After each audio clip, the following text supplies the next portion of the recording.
है उत्तर प्रदेश की हालात। उत्तर प्रदेश की हालात के ऊपर मैं आज कुछ चर्चा करने वाला हूं, जो कि पूर्व की सरकारें रही, आज की सरकारें हैं, इनके द्वारा उत्तर प्रदेश के साथ क्या क्या न्याय और अन्याय हो रहा है, ये मैं अपने विचारों के साथ में आप लोगों को रखना चाहता हूं। दोस्तों, मैं आप लोगों से निवेदन करूंगा कि आप लोग अगर हमारे इस चैनल पर, यूट्यूब चैनल पर नए हैं, तो आप लोग इसे सब्सक्राइब कर लीजिए, ऑल कर लीजिए, ताकि आप लोगों को समय समय पर एक बेहतर जानकारी मिलती रहे। दोस्तों, आज मैं बात को आगे बढ़ाता हूं। हमारा उत्तर प्रदेश अगर देखा जाए तो उत्तर प्रदेश हमारा आबादी के तौर पर विश्व का, पूरी दुनिया का सबसे बड़ा राज्य हमारा है। लेकिन दोस्तों, जब दुनिया का सबसे बड़ा राज्य हमारा उत्तर प्रदेश है, तो मेरा यह मानना है दुनिया के सबसे धनी नहीं तो कम से कम भारत का तो सबसे धनी होना चाहिए। लेकिन हालात ऐसा है, धनी के बजाय आज उत्तर प्रदेश की जो श्रेणी है वो गरीब की श्रेणी में है। तो दोस्तों, आज मैं एक बात बताने आप लोगों को जा रहा हूं। वो बात है हमारा उत्तर प्रदेश के साथ साथ पूरे भारतवर्ष का विकास। उत्तर प्रदेश के साथ साथ पूरे भारतवर्ष का विकास। लेकिन सबसे बदहाली अगर देखा जाए तो हमारा उत्तर प्रदेश और बिहार है। भारत के अंदर सबसे बदहाली देखा जाए अगर कोई राज्य है तो हमारा उत्तर प्रदेश और बिहार है। आप लोग देखेंगे उत्तर प्रदेश बिहार में जो भी सरकारें हुई हैं, वो सरकारें केंद्र सरकार से ट्रेन की मांग किया है। उत्तर प्रदेश सरकार है जो हमारा, या बिहार की सरकार है, ट्रेन की मांग किया है। लेकिन दोस्तों, ट्रेन की मांग किया है, ट्रेन की मांग करने से हमारे राज्य का विकास नहीं होगा। आप देखेंगे जो भी सरकारें हुई है उत्तर प्रदेश और बिहार की, उन्होंने तमाम विकसित राज्य के लिए ट्रेन की मांग किया। जैसे दिल्ली हो गया, बंबई हो गया, पंजाब हो गया, बंगलौर हो गया, मद्रास हो गया, चेन्नई हो गया, भोपाल हो गया, तमाम सारे राज्यों के, विकसित राज्यों के लिए हमारी सरकार ने ट्रेनों को मांग किया। जो कि आप लोग देखेंगे या देखे होंगे, 70 की सीट होती है, उसमें 300 लोगों को भर के भेज दिया जाता है। ट्रेन की खिड़की दरवाजे पर लोग खड़े होकर के लटक रख करके जाते हैं, अब उनके जान को जोखिम में डाल के जाते हैं। उन तमाम सारे राज्यों को प्रस्थान करते हैं और वहां पर जाकर के वो अपने कार्य के रोजी रोटी की तलाश में जाते हैं। दोस्तों, ये मैं कहना चाहता हूं, 12 घंटा, 14 घंटा, 36 घंटा, 72 घंटा लोग खड़े होकर के सफर करते हैं, और जब अपने स्थान के लिए जाते हैं तो होता क्या है, वहां के स्थानीय लोग भैया और बिहारी कह करके नवाजे जाते हैं। दोस्तों, भैया और बिहारी कहना कोई बुरी बात नहीं है। बुरी बात तब है जब मुझे गिरी हुई दृश्य देखा जाता है, यह सबसे बुरी बात है। आप लोग देखेंगे, आप लोगों को थोड़ा सा सीन में दिखाऊंगा कि आप लोगों को उत्तर प्रदेश के जो लोग दूसरे राज्य में रोजी रोटी के लिए जाते हैं उनकी हालात क्या है और किस हालातों से वो गुजरते हैं, किन किन कठिनाइयों से गुजर करके अपनी रोजी रोटी के लिए दूसरे राज्य में जाते हैं। ये आप लोगों के सामने है, कोई आड़ में कोई छिपी हुई बात नहीं है, ये आप लोगों के सामने है। आज आप देखेंगे, जब देश हमारा नोटबंदी हुआ, जब देश में नोटबंदी हुआ, उस समय हालात हमारा देश का क्या था, नोटबंदी के बाद हमारे देश की हालात क्या हो गया, ये आप लोग भाप सकते हैं। दोस्तों, नोटबंदी के बाद में क्या हुआ, हमारी टोटल लघु औद्योगिक इकाइयां, ग्राम औद्योगिक इकाइयां, जो छोटे छोटे घरों में औद्योगिक इकाइयां थी, कारोबार था, बड़ी बड़ी फर्में जो थी, वो सब फर्में बंद हो गई। वो तब नोटबंदी की मार से, जीएसटी के टैक्स से, तमाम सारे कठिनाइयों को लेकर के फर्में बंद हो गई और आज तक वो फर्में बंद पड़ी या खुली नहीं। आप देखेंगे पंजाब के औद्योगिक इकाइयां काफी हद तक बंद हो गई, जो मिडिल क्लास लोअर क्लास की थी। हरियाणा के औद्योगिक इकाइयां बंद हो गई, गुजरात की औद्योगिक इकाइयां बंद हो गई, सूरत की छोटी छोटी औद्योगिक इकाइयां बंद हो गई, बॉम्बे में छोटी छोटी औद्योगिक इकाइयां थी वो बंद हो गई। ऐसे तमाम कलकत्ता में जो औद्योगिक इकाइयां थी, कपड़ा मिलें थी, तमाम सारे सिस्टम थे वो बंद हो गए। इसके पीछे कारण क्या है? लेकिन वो बंद हो गए, लेकिन भारतवर्ष की जनता को किसी भी चीज को कमी नहीं होने दिया गया। भारतवर्ष की जनता को किसी भी चीज को कमी नहीं होने दिया गया।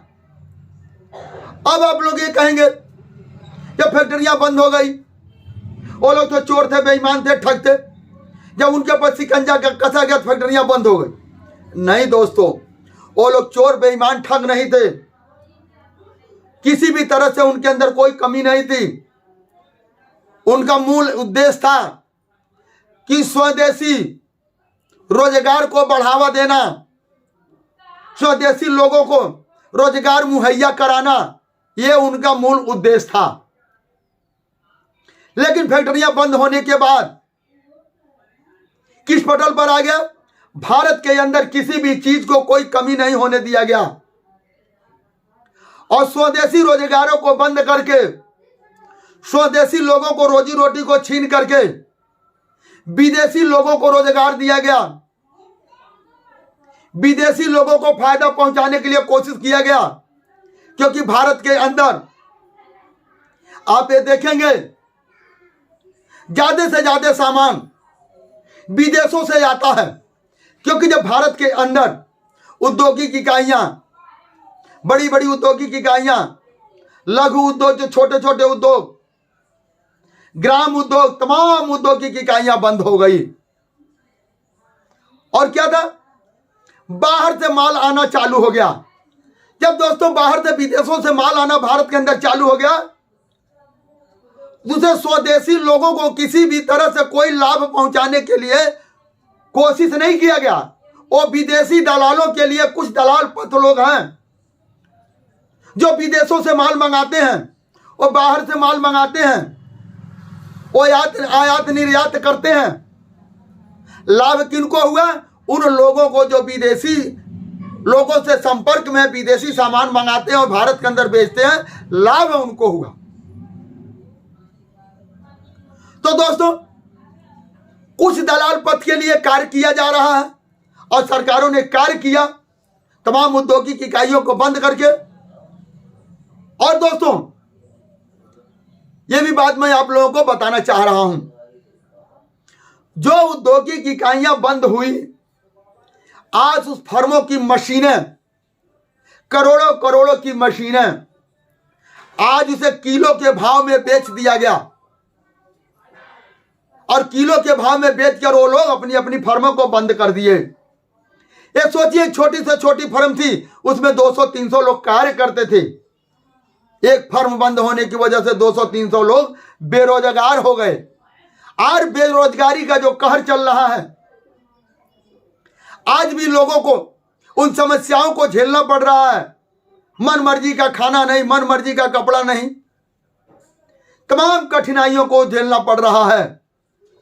और सरकार के द्वारा घर घर में फ्री का राशन, फ्री का घर, फ्री का शौचालय। दोस्तों ये देश का विकास नहीं है। फ्री का राशन, फ्री का घर और फ्री का शौचालय, ये देश का विकास नहीं है, राष्ट्र का विकास नहीं है। इसे राजकोष को हानि होती है और देश हमारा पीछे जाता है।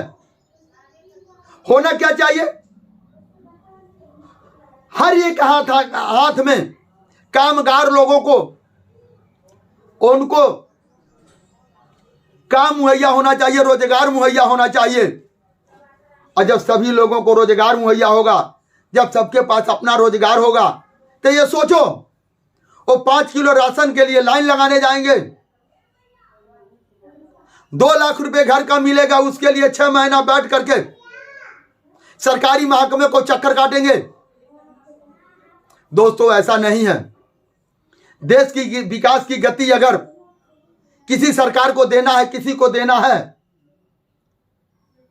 तो वह भारतवर्ष के अंदर तमाम रोजगार मुहैया कराए।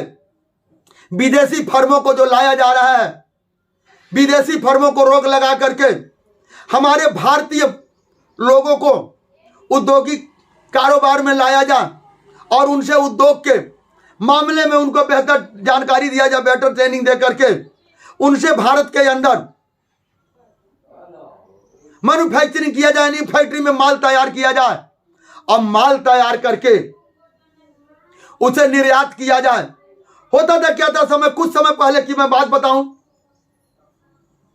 आपका अमृतसर कम्बल का बहुत बड़ा औद्योगिक इकाई था। लुधियाना में आपको गर्म स्वेटर साल का बहुत बड़ी औद्योगिक इकाइयां था, बहुत बड़ी हौजरियां थी। आपके पानीपत हरियाणा में यहां पर चद्दर का बहुत बड़ा व्यवसाय था, स्पोर्ट का व्यवसाय था।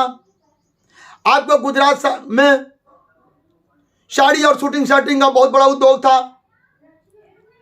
आपका बनारस में बनारसी साड़ी का बहुत बड़ा उद्योग था और यहां से माल निर्यात किया जाता था, बाहर विदेशों भेजा जाता था। जब विदेश भेजा जाता था, विदेश से पैसा आता था, यहाँ हजारों लाखों लोग, करोड़ों लोगों को रोजगार मुहैया होता था। लेकिन आज इन सब औद्योगिक इकाइयों को बंद कर दिया गया, इतना मजबूर कर दिया गया, उनको एक पैसे का लाभ नहीं होता है और उनको तमाम असुविधाओं को झेलना पड़ता है और मजबूरी बस अपनी औद्योगिक इकाइयां बंद कर दिए।